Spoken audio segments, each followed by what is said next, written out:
Everyone's so afraid of this label, and so many people have it, or so many people are affected by it, and so many can relate to it. Some are probably narcissists, some don't know about it, some do. Then there are people who are in immediate relationships. They can be romantic, or maybe they grew up in families who had narcissists in their dynamics. So it's like everyone can kind of relate to that. How did you realize that you were in these narcissistic relationships? And did they have things in common? That's a great question. For me, my journey actually started through becoming chronically ill. And I know that that sounds surprising because it doesn't seem related to relationships, but I think relationships were such a barrier for me to be able to look at because I was so attached to this idea of having a perfectly romantic fairy tale story relationship.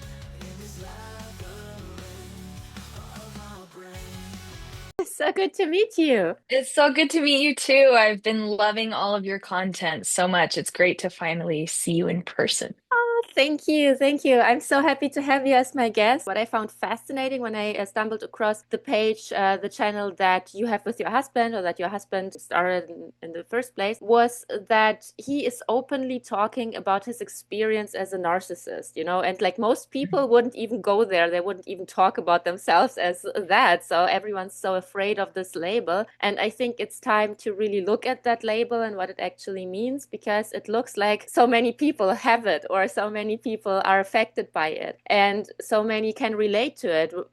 Some are probably narcissists, some don't know about it, some do. Then there are people who are in immediate relationships. They can be romantic, or maybe they grew up in families who had narcissists in their dynamics. So it's like everyone can kind of relate to that, or most people at least, but we still have this stigma around it. And I like that you are breaking this stigma, that you're like opening it up and make it accessible. And I thought that's very brave. And I wanted to talk to you particularly. I vibe with you, like I like you. And I also think your perspective is interesting because you didn't run away from this relationship.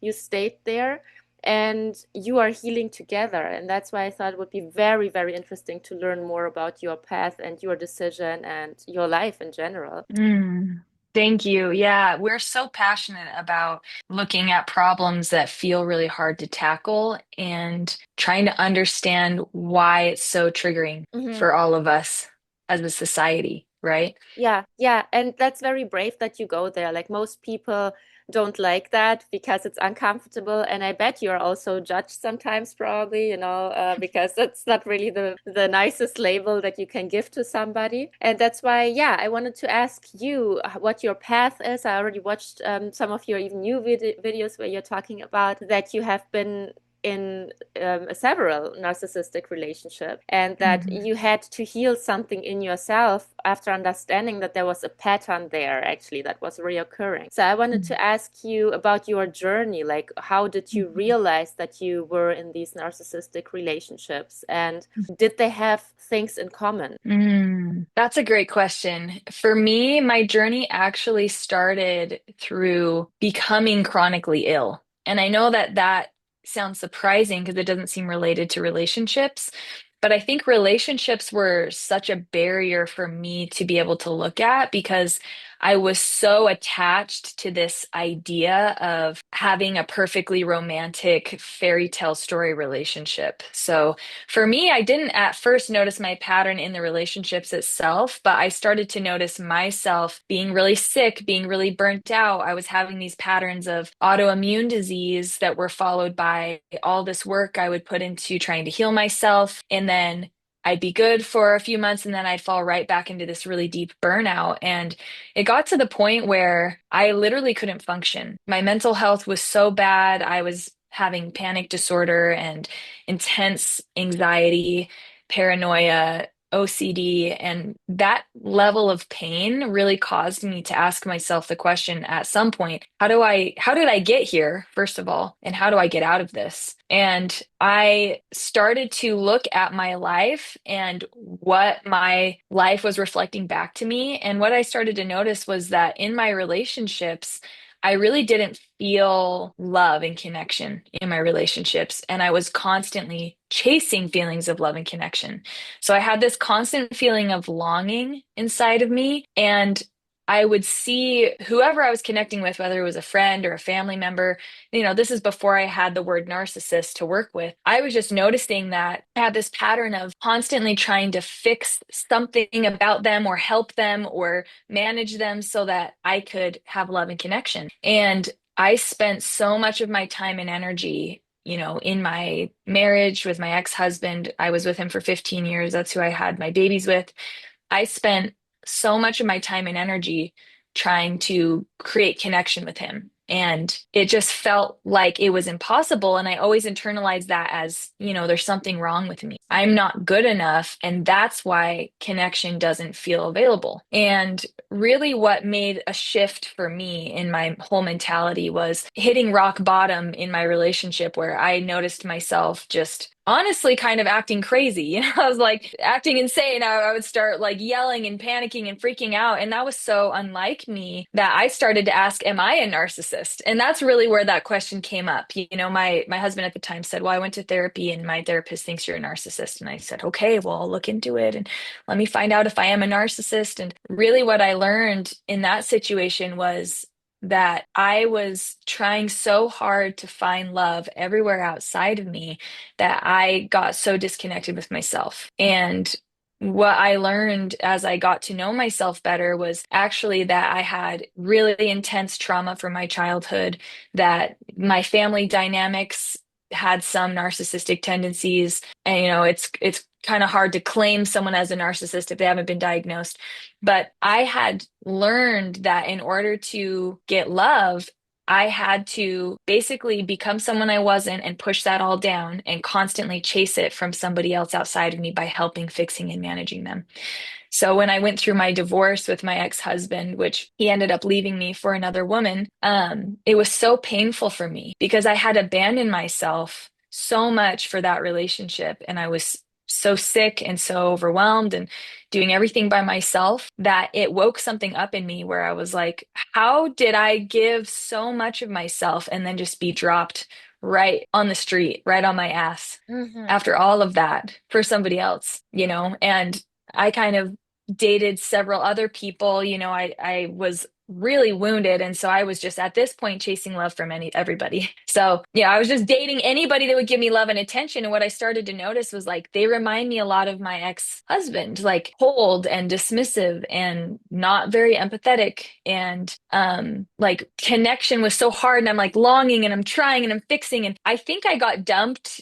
Like I would get love bombed and then I would like give all my energy and attention to trying to keep this relationship, and then they would cheat on me, leave me for somebody else, or just be avoidant to the point where I just had all these abandonment wounds getting triggered, where I started to think like I'm the common denominator here. Like that feels weird that I've met this many people in a row where I'm having this relationship of like I'm chasing them and then the love isn't available, and then I feel abandoned, and then I feel like I'm the problem and there's something wrong with me. And with my now husband, Jordan, what was interesting is that how I actually basically ran straight into his arms after all of this trauma in relationships. And so we were acting out this pattern together. And I saw how this time it felt a lot louder because, together we have 5 kids between the two of us. And so just the load was so much more. I'm taking care of 5 boys. He's an entrepreneur, so I'm taking care of everything for him. And he's dating other women and he's doing whatever he wants. And I'm sitting at home by myself and feeling insecure and abandoned and bad about myself. And I remember spending like 2 hours a day meditating and being like, I need to heal because there's something wrong with me. And it was just like this deep feeling of unworthiness. And I'll never forget, like, the moment that I woke up was when I realized, like, I'm repeating a pattern. He asked me to marry him. This is when I woke up. He asked me to marry him. And my body was like, well, my mouth said yes. And my body was like, no, no. And so, like, I said yes. We went on a trip to Ecuador. We're on the beaches of Ecuador. It's beautiful. It was this whole curated thing, and he's very charming. He asked me to marry him, and my body is like, no. So I have a meltdown. I start crying. And he's like, what's going on? I was like, I don't know, like something's wrong. And that was the moment where I was like, it was like a fever dream where I'm like watching myself myself about to marry him, and then another part of my brain is screaming, like, don't do this again. You've already done this. And so I really woke up to noticing like how my body was saying no to him all the time and how I had ignored that and how my body had been telling me no to all of these men all along, but how I had like pushed that away. So, yeah. That's so strong, and I think you're so interesting because you didn't say, like, your conclusion was not all men are bad, because all that happened to you.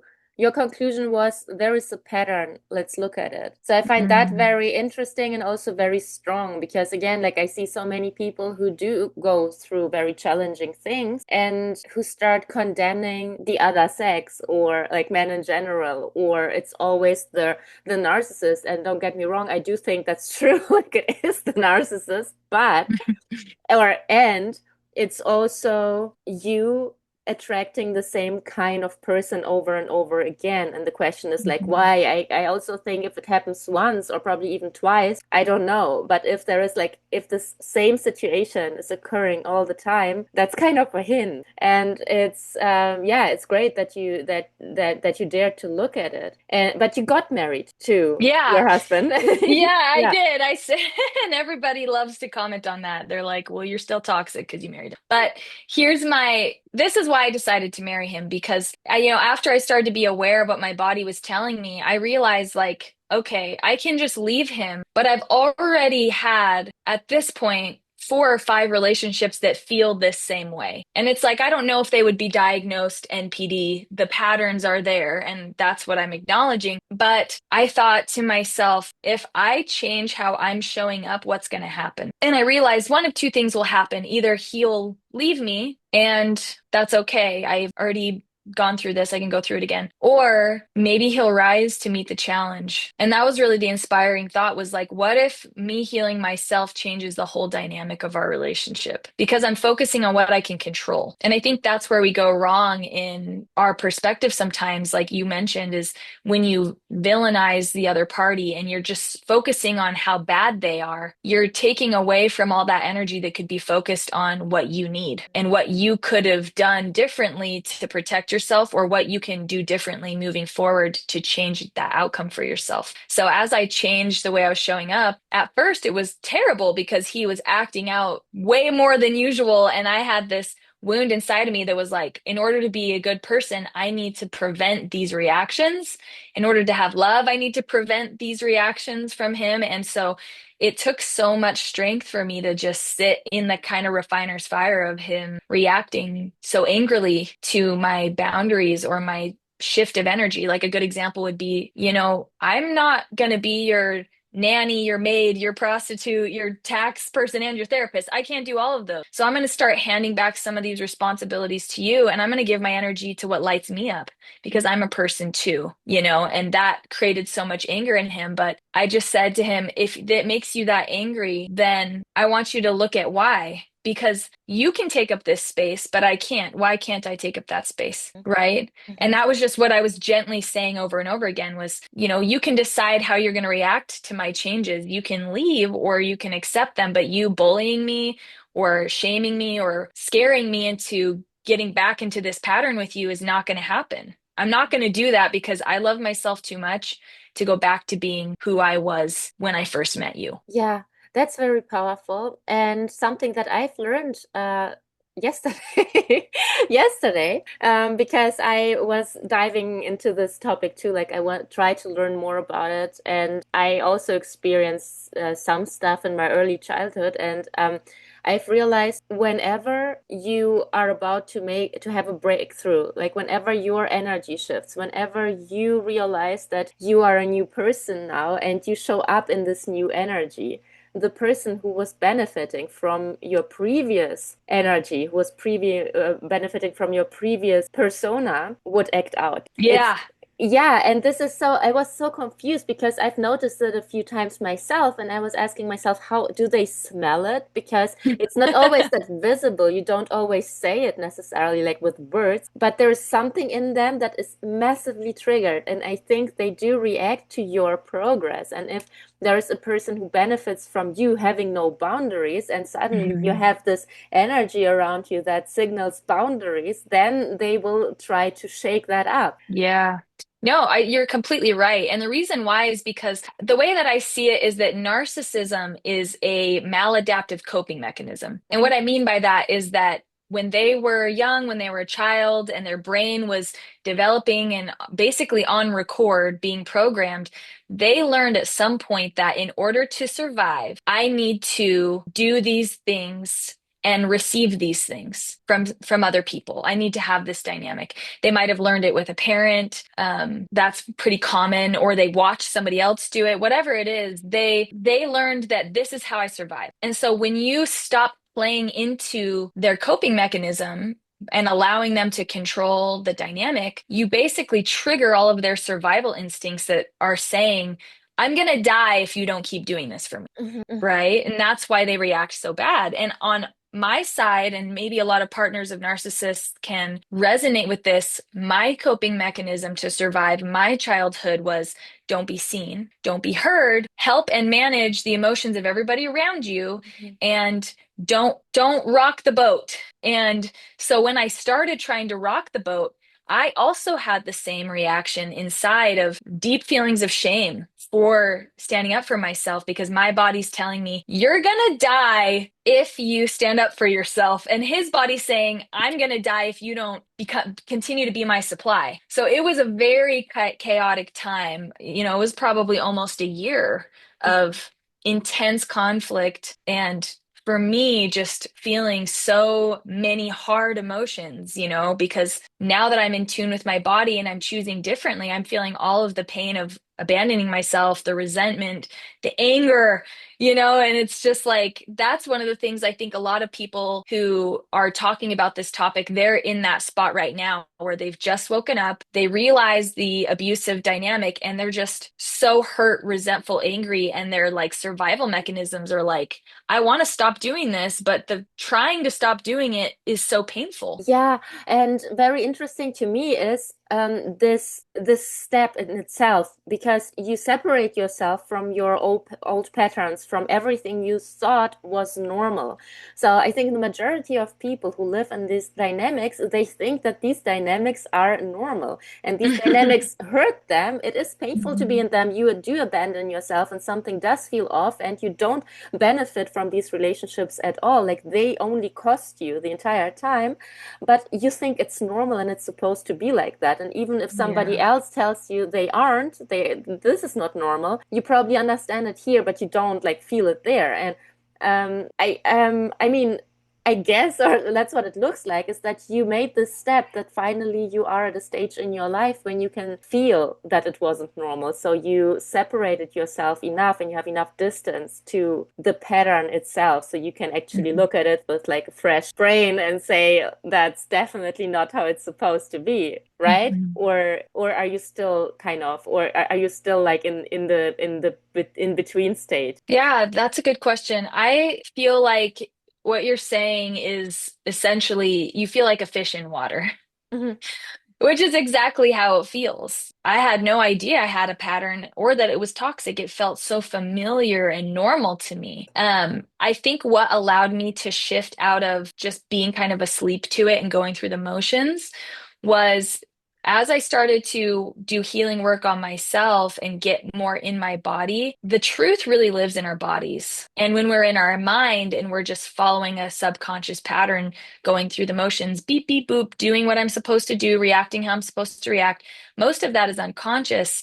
But when you get in your body and you start to feel what you're actually feeling, feelings like resentment, anger, fear, like these emotions are not healthy emotions to have chronically in a relationship. So in my hour or two a day of trying to meditate because I thought the problem was that I'm broken and there's something wrong with me. What I actually woke up to was it's not that I'm broken, it's that the system that I'm functioning within is dysfunctional, and that is causing me to stay in a broken state. Does that make sense? Yes, yeah, it's the system you're moving through that is dysfunctional in itself. It's like not you, but there is so much dysfunction that it just makes you tired. Exactly. And to answer your question about am I still working on the patterns?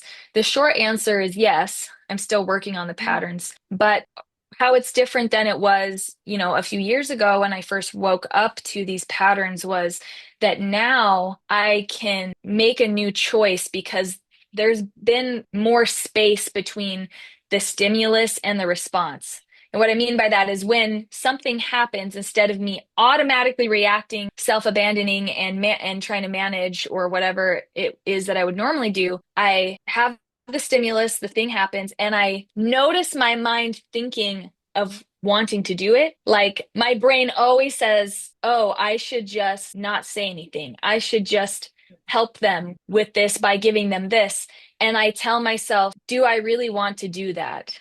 Mhm. Is that going to take care of me?" And really, I think that healing is making a new choice. And it's making a new choice over and over and over and over and over again until you become a new person. And so, if someone were to ask me, "Are you 100% healed?" It's like, no, I've still got a lot that I'm trying to work on in myself. But I think in a way, I've healed maybe 80 or 90%. And now I'm just watching my mind run through the pattern and I'm not acting on it. And I think that's the big difference between an old version of me and me today. Yeah, I think that's a very powerful claim because many people also think that once you recognize the pattern, you're automatically healed.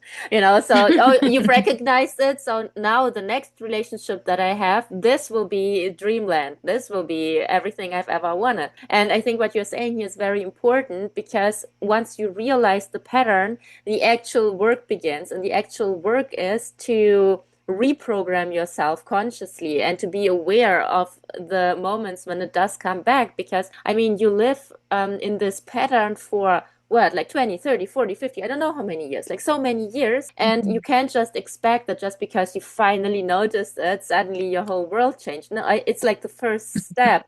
And I find it very encouraging because I think many people who do recognize it and then suddenly they have a relationship with another partner and they think it will be wonderful, and he turns out to be, or she turns out to be a narcissist too, or just a bad person. And they will like doubt themselves. And I think that's not right, because the recognition of the pattern itself is powerful, but then you just have to keep going. Yeah, yeah, I agree. And I think I want to answer your question from earlier where you said, or I guess it was a comment. You said, well, you did marry him, right? So Yeah. what led me to ultimately deciding to marry Jordan was as I started making those shifts in myself and he, at first was reacting. And I've had some questions about this in my DMs about people asking, how do you help a narcissist change? And the short answer is you can't, because it's something that has to happen inside of them. But my personal value system is always compassion first and boundaries second. And what I mean by that is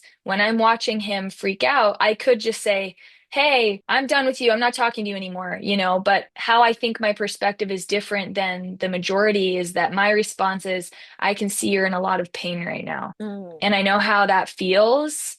And I'm in pain too. And I want to connect with you, but I can't connect with you in a way that hurts me. So I'm going to put a pin in this conversation and let's have this conversation again when we can connect and be kind, because the way that we're trying to have this conversation right now, that conflict we've been having, I can't do that with you anymore." And what I started to notice was as I validated the pain he was feeling from a compassionate perspective, it almost allowed him to be aware that that is what he was feeling. Because narcissists are so disconnected from their emotions. That survival mechanism has caused them to shut off all feelings, which is why they're not empathetic. And the first key for them is learning to be empathetic with themselves, because they'll never be empathetic with you if they can't even access that within themselves. And I'm not advocating that anyone should sit there and be yelled at or demeaned or whatever toxic situation that they're in. I think that if you're in an abusive situation, get out. And I'd say, there's a large percentage of narcissistic people who are extremely abusive and should be avoided. But for the people who are narcissistic, but are open to being kind and being reasonable, I think showing compassion to the parts of them that are wounded and hurt is the big mindset shift that I had. Because if he's the villain in my story, I'm going to treat him like a monster. And if I treat him like a monster, I'm just perpetuating the painful cycle of him shutting off his heart Hmm. because of shame. Does that make Yeah, sense? absolutely. You will just solidify what does is already dysfunctional. So Yeah. yeah, like how was it when you started to set these boundaries? Because I mean, between then and now, there's like a such a huge change because he acknowledged that there is something on his side that needs to be worked on, and he acknowledged that he has this narcissistic, not just tendencies. I mean, he's diagnosed, right? Yeah. Yeah. So what shifted was that, I never came out the door and said, I think you're a narcissist. Mhm. All I did was I said, I can tell that what am saying is really hurting you. And there's a lot of pain under there.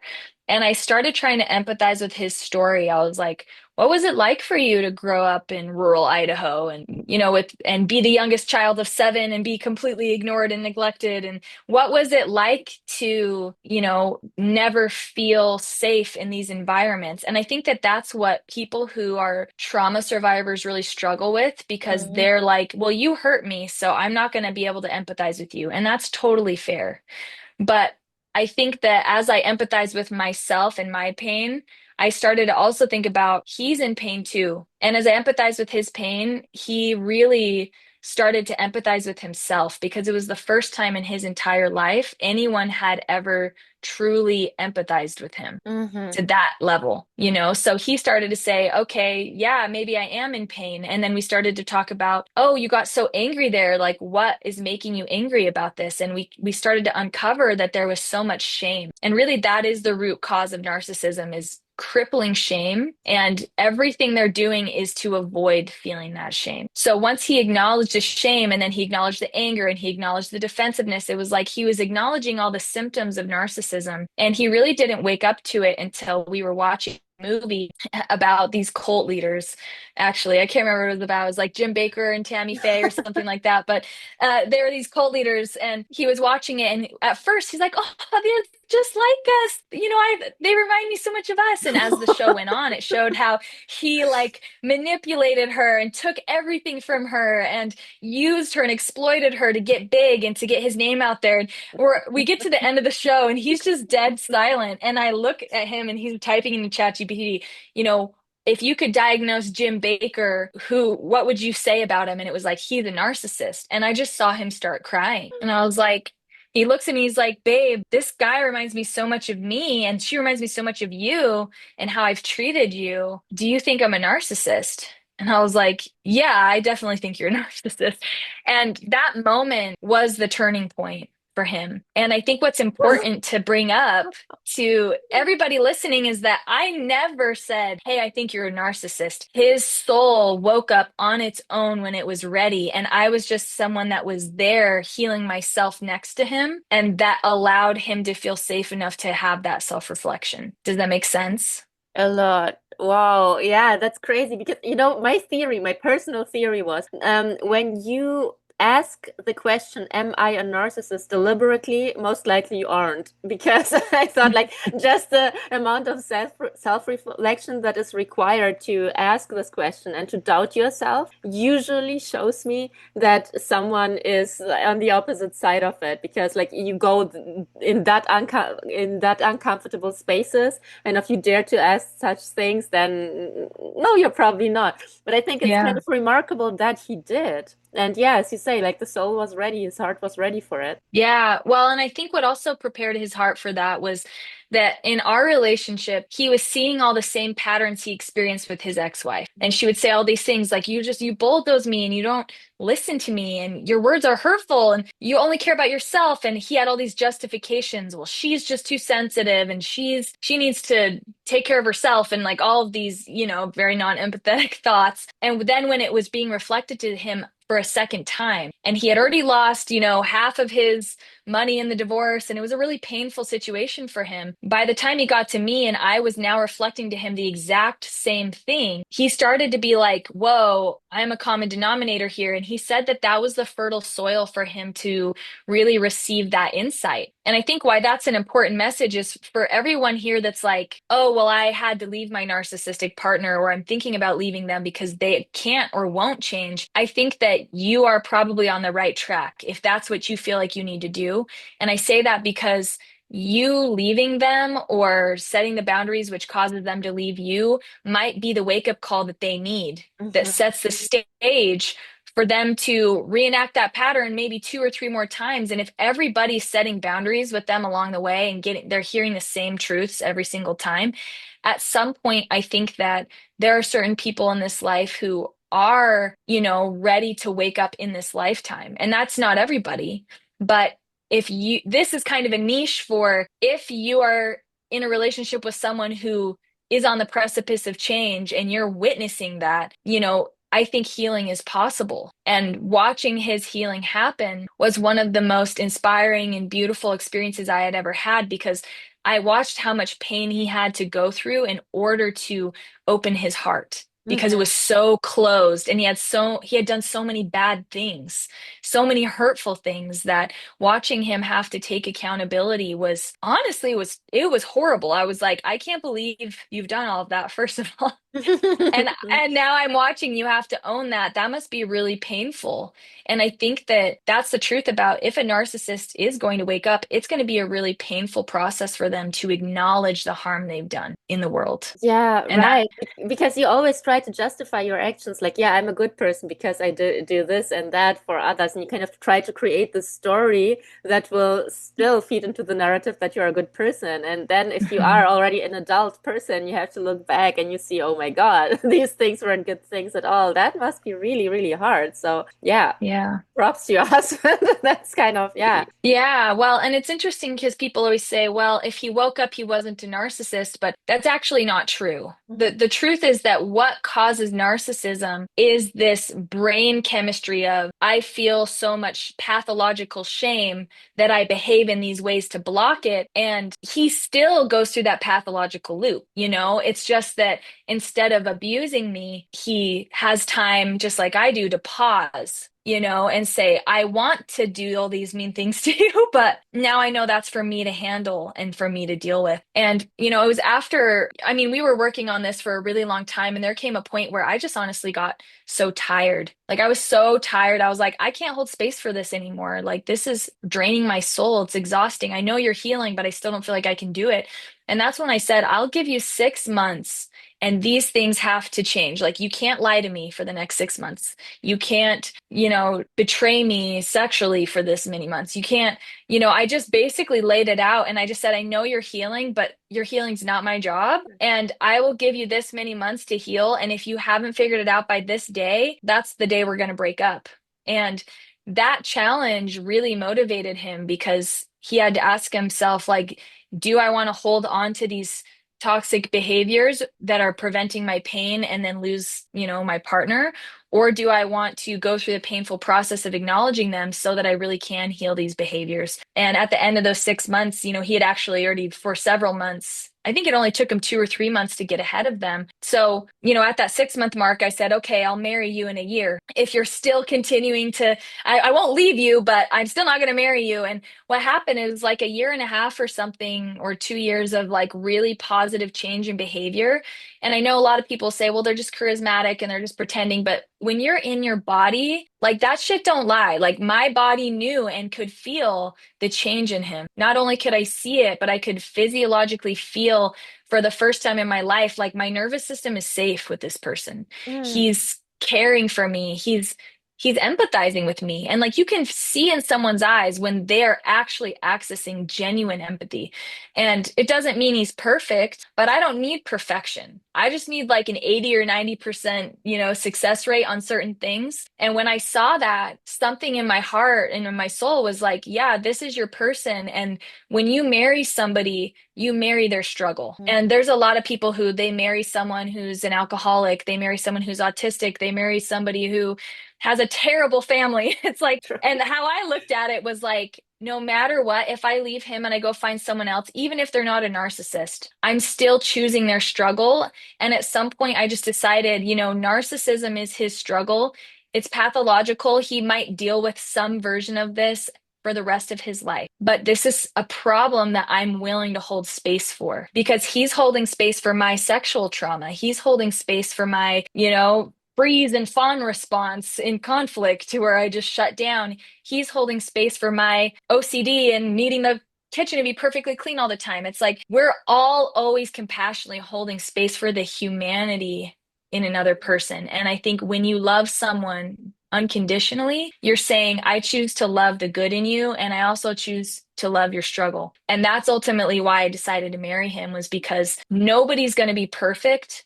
And all I need is someone who's willing to take accountability. And once he could take accountability, I said, okay, let's commit to this struggle together and let's heal this dynamic together. And once we joined forces, it became this like super powerful vortex of healing because we're constantly mirroring to each other. It's like he shuts down and gets defensive still. And then I am like, okay, I have a choice. Do I try and fix him right now? Like Mm-hmm. I want to? And why do I still want to fix him? Oh, it's because I still feel unworthy. Let me go back to my meditation pillow. Let me work on my unworthiness instead of going and slashing his name on the internet. It's like, let me go work on my unworthiness. And once I work through that, we'll see where we stand, And as I work on my unworthiness, and then my boundaries are stronger, then his defensiveness lessens. And it's like we have this back and forth of like climbing this healing ladder because of the intensity of the healing mirror that we get to be for each other. Yeah. What meditation practice are you doing? It's really simple. I am not a meditation expert, but for me, I just sit in stillness and I just check in with my body. I kind of scan through my body and I notice, okay, what am I feeling today? And where am I feeling it? And if I could give this feeling a voice, what would it say? And Yeah. I've learned a lot from just that practice alone. Very interesting. Yeah, you scan your body because I've had it in another episode with a somatic practitioner and she said that the body is way more intelligent than we acknowledge. Like you do feel things Yeah. in your body that need to get out, for example, like you feel anger and you need to get it out, or there's something else like wisdom and knowledge that's already there and that it makes sense to pay close attention to it. So I find it so interesting, like that you're saying it right now too. Like your body knew, for example, that you shouldn't marry him in the first place, the version of him at that time, like that the version of him and the version of you were not that compatible and that your body knew. I hear that all the time. That's fascinating. Yeah. Well, and as a trauma survivor, that's such a big thing to learn how to connect to because when your body has been traumatized, you detach from your body, and I had been dissociating for most of my life. And that's why whenever I work with clients who are, empathic or loved ones of narcissists who are healing from trauma, the very first thing I focus on is let's get back in your body and reestablish a connection with your body because you're trying to figure this out from your mind, but everything you need to know is going to be in your body. And Yeah. so you can read about narcissists online and, see what the therapists say about what you should do and what you shouldn't do. And I think that's all really important, but that needs to be integrated in with like, what is your intuition saying about what your path needs to be? And when you're healing and connecting in with your own body, like your body will either say, this is a bad guy, he's not going to change, get out of here, or it's going to say, I'm scared and this is a little overwhelming, but it's something that feels right for my path. Yeah. And that's really where I was sitting throughout this whole process. And I feel like it's important to note that because I don't want anybody in an abusive situation to sit there and think, well, my body's saying to stay because I'm scared and I don't want to, I'm scared. So I feel like I need to stay. It's like, well, the caveat isn't just listen to anything your body says because when you're in a trauma response, your body's going to say a lot of things that are fear-based. But the important thing is when you're healing and working on yourself and sitting with yourself, when you're your calmest, most grounded, like regulated nervous system, you feel love for yourself, you feel calm, like that's the place where your body and the wisdom of your body is able to communicate with you about what it is that you need. Does that make Yeah, sense? absolutely. So this would mean not immediately in the situation necessarily. Like for you, you would feel things immediately in the situation itself when Jordan asked you to marry him, for example. But many people will have a fight or flight response or will have a positive response for traumatic reasons, for whatever reasons. You don't always know. So that's why, when I understand you correctly, the meditation part is important because when you are calm, when you have the time, when you have the distance, and you go into your body consciously when you are by yourself, this is when you will get your actual real answers. Yes, and I think that's huge because for me, my automatic response to everything is to fawn or to like do it. And there's been so much repair I've had to do with Jordan where like months later I'm like, "Hey, now that I'm back like connected with my body fully, I'm realizing that like that thing I said yes to actually isn't a yes for me." Mhm. And that's a really uncomfortable conversation. There was many times where he's like, "Hey, can I date this other woman?" And I'm like, "Sure, go for it." And then months later, I'm like, what the fuck? No, like, I'm not okay with that. But and he's like, well, you said yes. I'm like, I know. And that's where my healing lies is that my body's like, wow, I'm really resentful. Why am I so resentful? Oh, well, resentment is showing me where I gave a yes from my mind Mhm. when it wasn't actually a yes. And so the healing for me is to go into the resentment and say, like, where did I cross my own boundaries? Where did I abandon myself? Where did I not advocate for or take care of myself when I should have? Mhm. Does that make sense? Yeah, and what I found very interesting is that you said you always marry someone's struggle.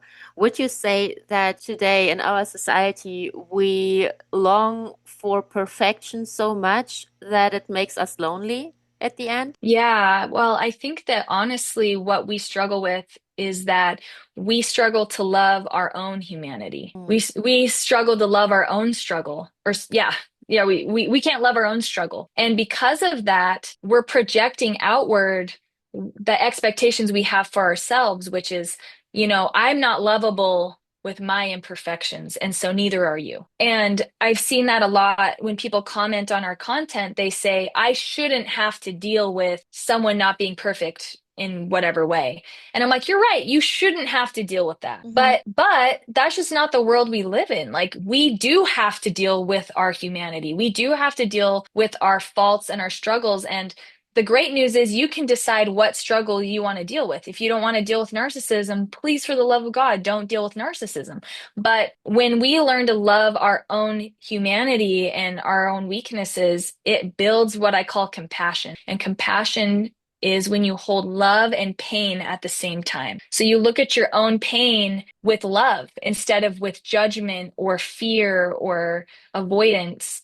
And, all the work that I had to do to like relive traumatic experiences and give love to myself in those really painful places and hold myself through really scary somatic feelings and memories really built for me the realization that like every single person on this planet is experiencing deep pain. And that's what we all relate over. But how we deal with that pain is what we call diagnoses. And I think what people do is they will take something, a diagnosis or a label, and they'll just say, this is the armpit of society. We hate this, and we're going to project all of our pain onto you. And we've seen that happen with, people who are handicapped or autistic really early on. It's like the hatred that went towards those people. And then we saw that with, homosexuals and LGBTQ folk, and it's like, they were then the devils in the armpits of society. And I personally feel that right now, narcissist is the big popular armpit of society where we're projecting all of our hatred for what is dark about us as humans. But the truth is that narcissism exists in every single one of us, Mhm. even if it's only 1% narcissistic or 50% or 98% narcissistic. We hate the narcissism in ourselves because we feel shame about it. And so we are shaming and hating when we see that in somebody else. But the truth is that like when you accept and love like the 1 or 5 or 10 or 15% of me that's narcissistic, and I love that part of me and say, I'm sorry that you became that way because of the pain that you experienced. When we look at someone else 98% narcissistic, we can have the same compassionate view. But compassion doesn't mean, so now I'm going to let myself be abused by this person. Compassion just means instead of hating them and calling them a monster, we just say, yeah, I feel the pain. I feel pain for them and with them, and I still choose not to have them in my life Yeah. because it's not the struggle I want to deal with.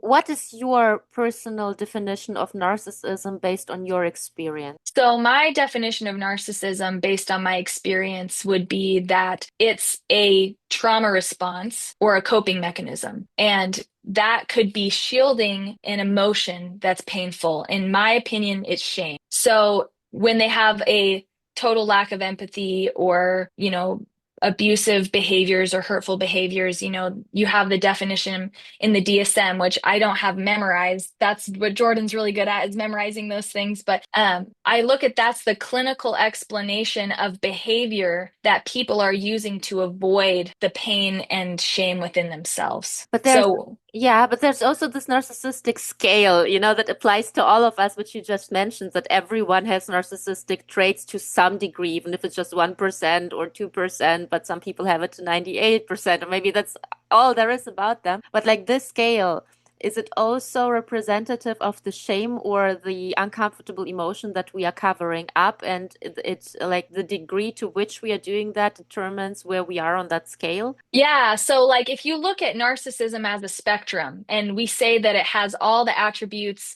of what's listed in the DSM-5, like a pervasive pattern of grandiosity, a constant need for admiration, a lack of empathy, what I would say is we might have a certain percentage of one or multiple of these behaviors within ourselves. So if I speak for myself, a need for admiration, do I have a need for admiration? Yes, I do. It's just that that need for admiration is not chronic and at the expense of others. Hmm.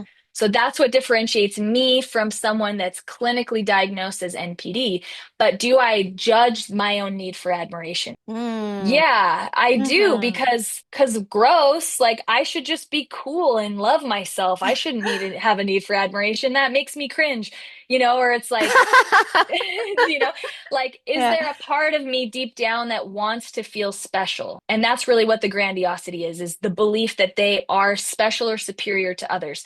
Is there a part of me that wants to feel special? Yeah, there is. And like, do I try to feel a little bit special sometimes? Like, it's not chronic and all pervasive and hurting the people in my life. But when I notice the thought of like, yeah, well, it's just because like I'm super empathic and I can read minds, it's like I have this little voice that will sometimes try to be special. And I judge that so hard. I'm like, ew, you sicko, you're bad. It's like I'm mean to myself when I have those little personality isms come up. And I just think a narcissist is like the loudest version of that with the dials turned all the way up at the Hmm. top of the spectrum. And we're looking at them and we're like, you are unacceptable as a person. And, they're causing harm and the harm is unacceptable.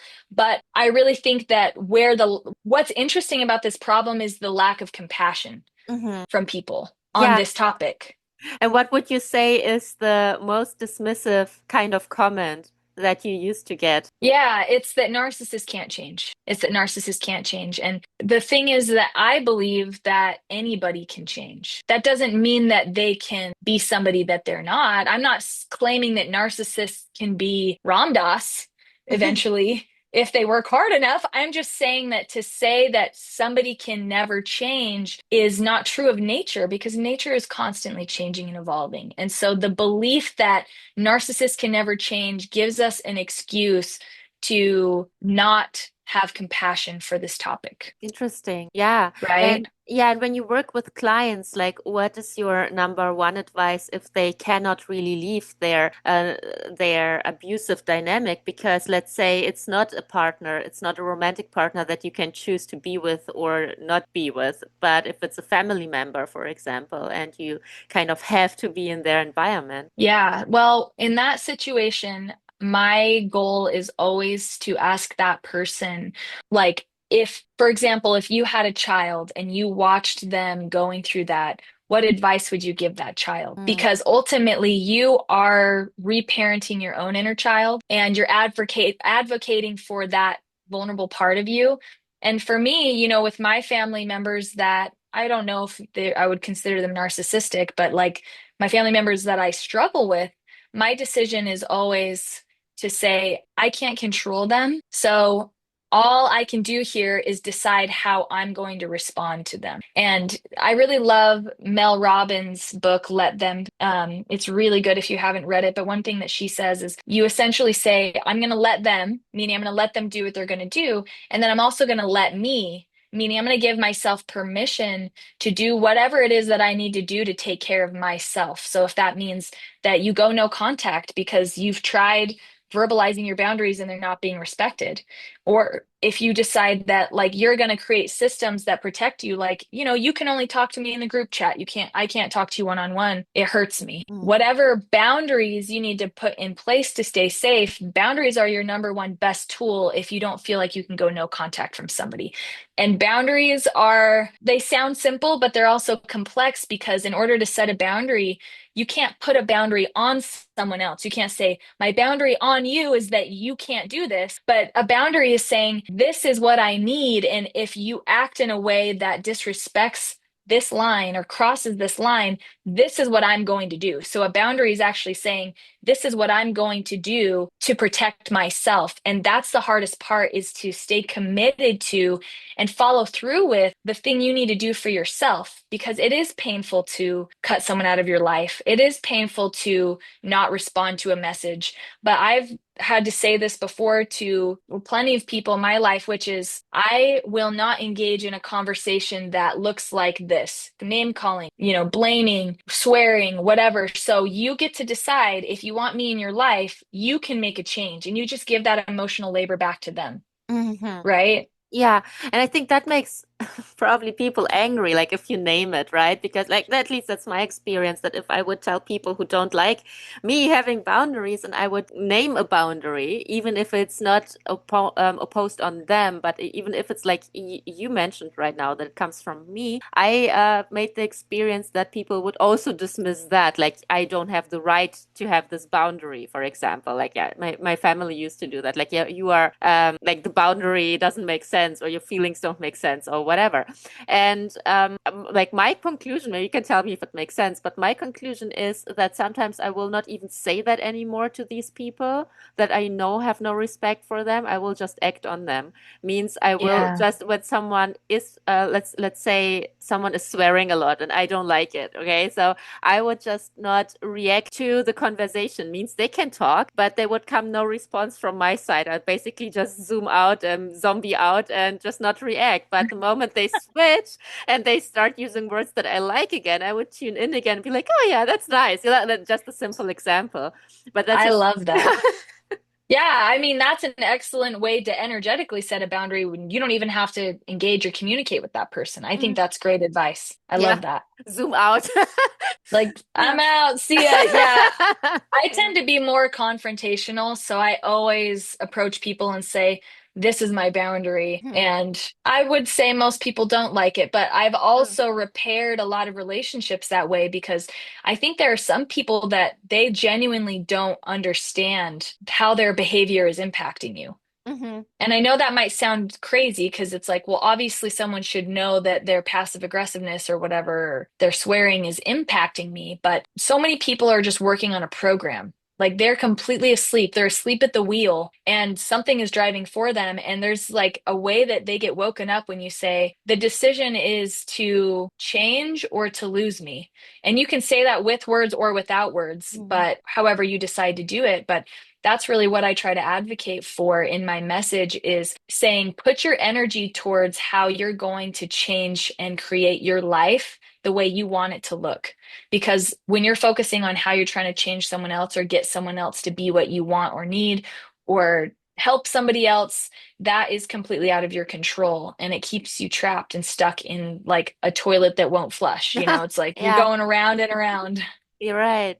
Would you say that we have more narcissists than ever right now? Or is it just that because of social media and because we've learned this term and because we try to find victims or try to explain to ourselves why things went wrong in the past, that we uncover more of the things that were just invisible to us before because we were just not literate enough? Yeah, I don't know what it was like, back when we were indigenous people or like, pre-colonial. But what I do believe is that if you look at like the last 400 years, for example, I think that shame has been a very strong theme throughout collective thought.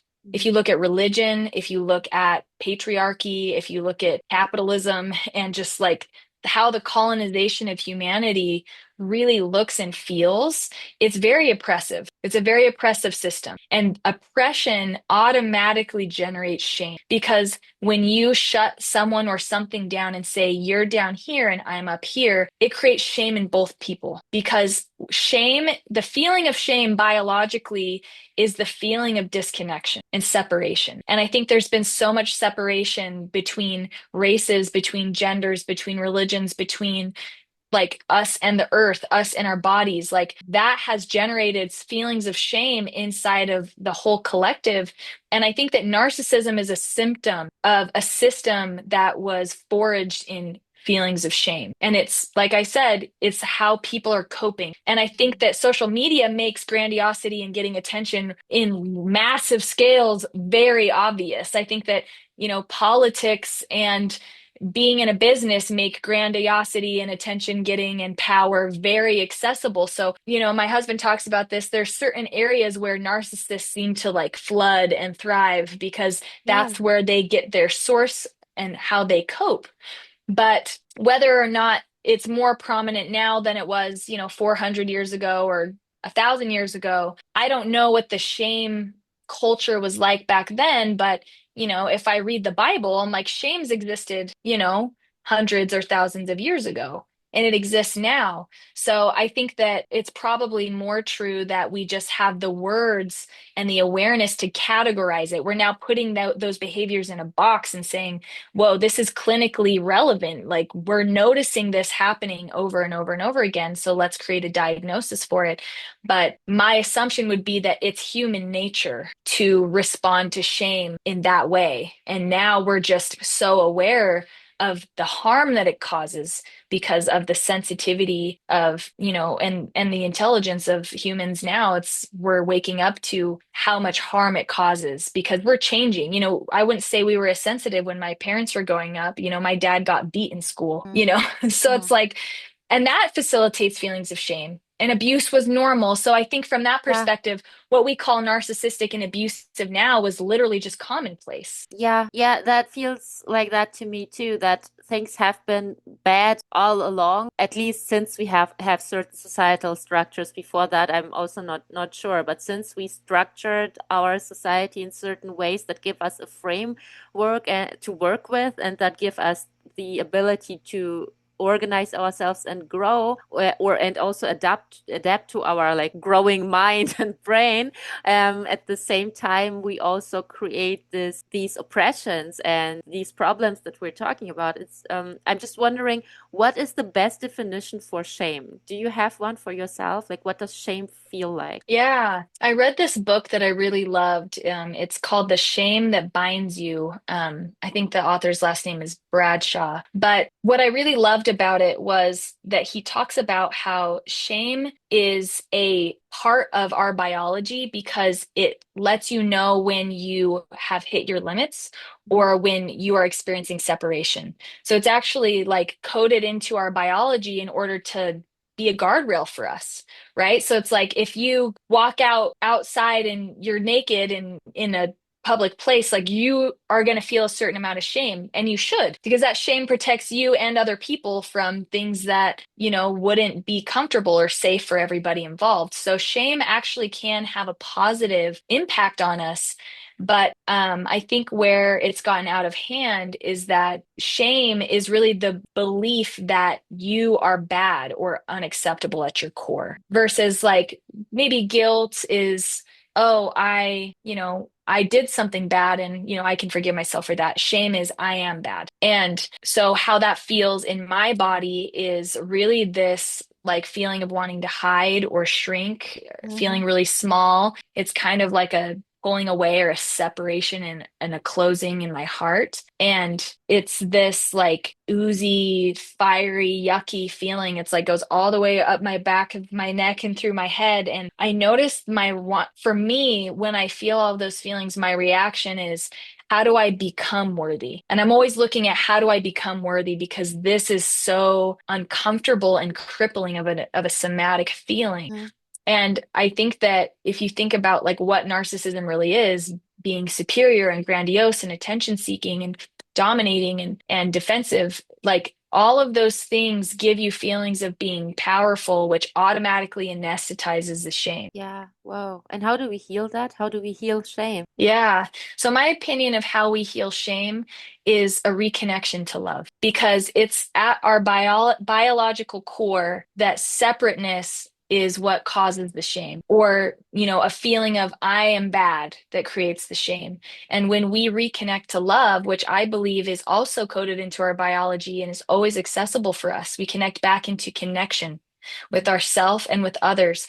We heal that shame that binds us. Because when we experience love and we shine a light on those shameful places, we give love to those shameful places, it can no longer thrive because shame thrives in the dark. Shame Mm-hmm. thrives in disconnection.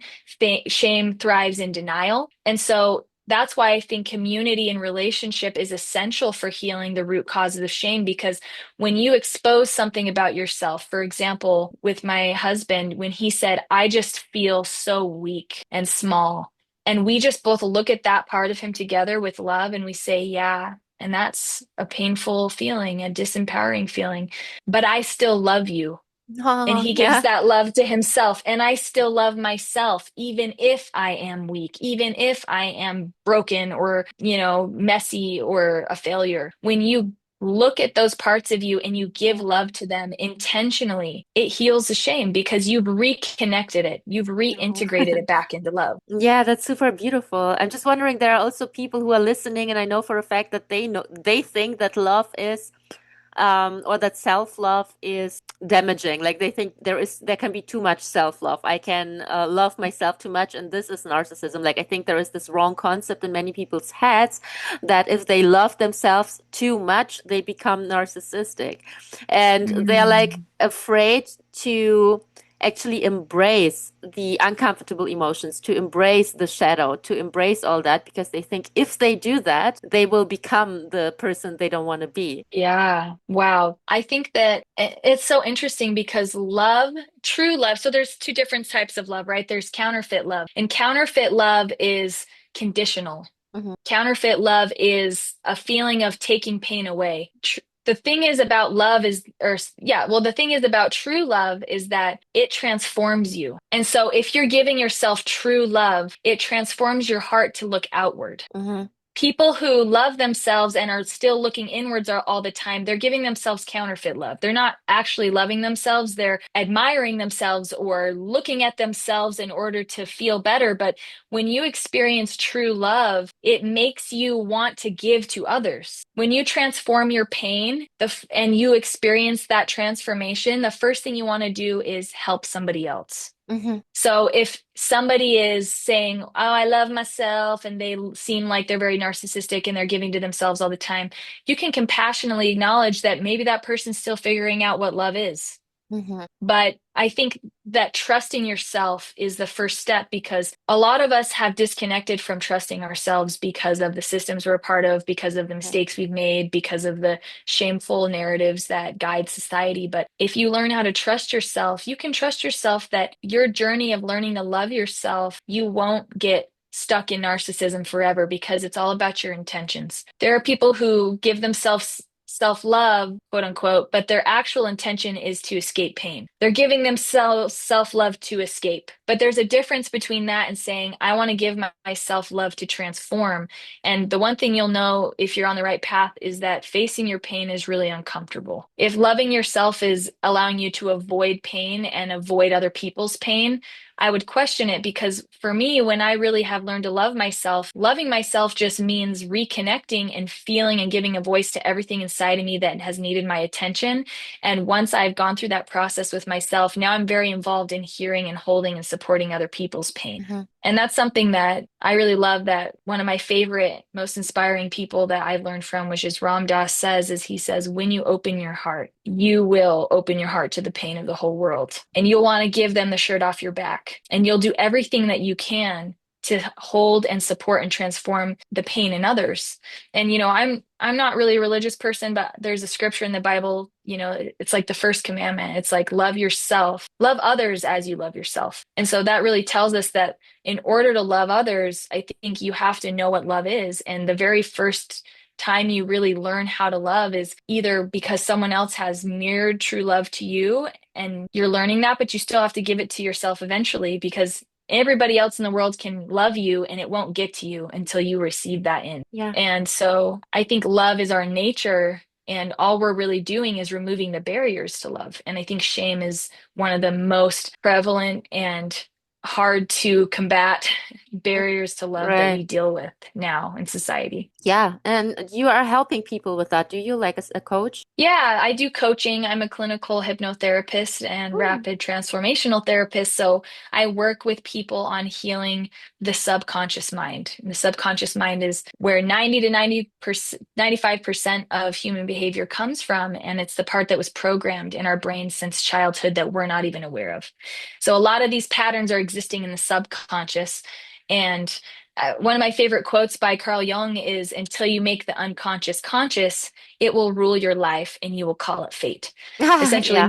essentially meaning that a lot of our lives that we're not happy with is because of our own programming, our own beliefs, our, what's happening in our own internal world that we're not even aware of. So I help people to walk into the subconscious mind to unpack all the psychological material that's kind of a root cause of the wounds that are impacting their patterns, and then helping them make a new choice, create a new pattern, and essentially liberate and free themselves from the painful situations that they've found themselves in their lives. Yeah. And how can people reach you? Do you have a website? Yeah, I do. I have my website, which is recoveringempaths.com. And my Instagram is also recovering empaths. And for anybody listening who believes they might be struggling with narcissism and would also like to heal, my husband's Instagram and website are recovering narcissist. So we work together to help narcissists and their partners heal from the painful effects of narcissism, and hoping that we can see a transformation in the narrative that goes beyond and is a little deeper than, just leave and cancel the situation. Right. And I will link both of you then in the description for people Yeah, to that would be reach out. great. Okay, cool. Oh, and one thing I just want to say before we end the conversation, you remind me of somebody, Ooh, and that's so crazy. Now I can't unsee it anymore, and it's awesome. Like I like it. Have you ever watched Vampire Diaries? yes, I have. You remind me of Elena and your husband, Oh, and your husband is Damon. hey, I had a huge crush on Damon all growing up, and honestly, there was always something about the darkness in him that I liked, and that's been my pattern. But I take that as a compliment. I'll have to Yeah. watch that and see maybe their personalities are like ours too, and that would be super funny. Maybe I didn't see that before, but it's just since we are talking, I was just looking at you and like, that's Elena. I loved her. I binge watched Me all too. of Vampire Diaries, so I, Same. I take that as a compliment. Same. Well, this has Okay. been so fun. Thank you for all of your thoughtful questions, Anastasia. It's really been such a pleasure to talk to you. Thank you. That was really insightful. I loved the conversation. You almost made me cry at some point. That was really, really beautiful. Thank you so much. Oh, Thank you. Have a bye great bye. day.